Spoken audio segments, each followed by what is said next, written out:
观世音菩萨讯文。中华民国88年有发生921大地震，1999年921大地震之前看到的。现在录影的是中华民国110年，公元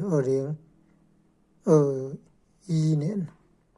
中华民国110年1月份。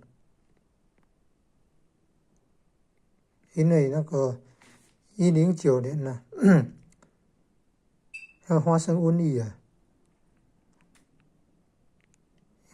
一年后没有结束了，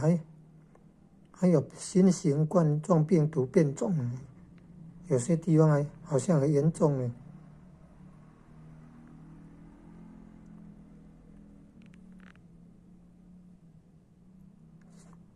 里面提到那个灾难来临的状况，跟那个瘟疫、新型冠状病毒发生以后，封城了，没有